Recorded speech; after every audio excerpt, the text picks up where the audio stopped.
คู่นี้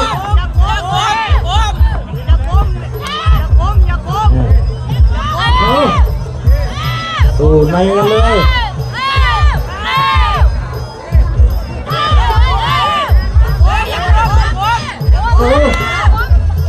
ฝ่ายแดง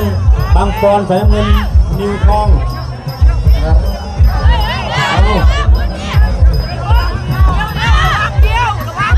เอามันมาอย่าตึ้งใส่เลย